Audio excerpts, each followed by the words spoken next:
Life is always unpredictable in all వేస్. అది అన్ని రకాలుగా ఏదో ఊహించుకుంటాం, ఏదో డ్రీమ్ చేసుకుంటాం, ఏదో కలలు కంటాం. కానీ అన్నీ అవ్వవు. నాకు తెలిసి కొన్ని కూడా అవ్వవు. బట్ స్టిల్ మనకి ఏదైతే జరుగుతుందో దాన్ని బిలీవ్ చేస్తూ ముందుకెళ్తే లైఫ్ బావుండిద్ది. అంత మాత్రాన డల్ అయిపోయి ఒకటే విషయం మీద కూర్చొని దా ఆ విషయం మీదే ఎక్కువ దాని గురించే ట్రై చేసి మిగతావన్నీ వదిలేసి చాలా మంది జేస్తారు. కంపల్సరీ జేస్తారు. ఈ జోనే ఎక్కువ జేస్తారు. నాకు తెలిసి ఒకటే విషయం మీద ఎక్కువ కూర్చుంటారు.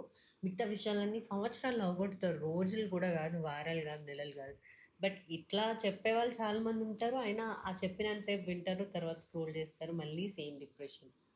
ఏదో ఆ చెప్పినంత సేపైనా వింటారు గదా! అన్న ఆ ప్రయత్నంలో నా ఈ చిన్న ప్రయత్నం అంతే.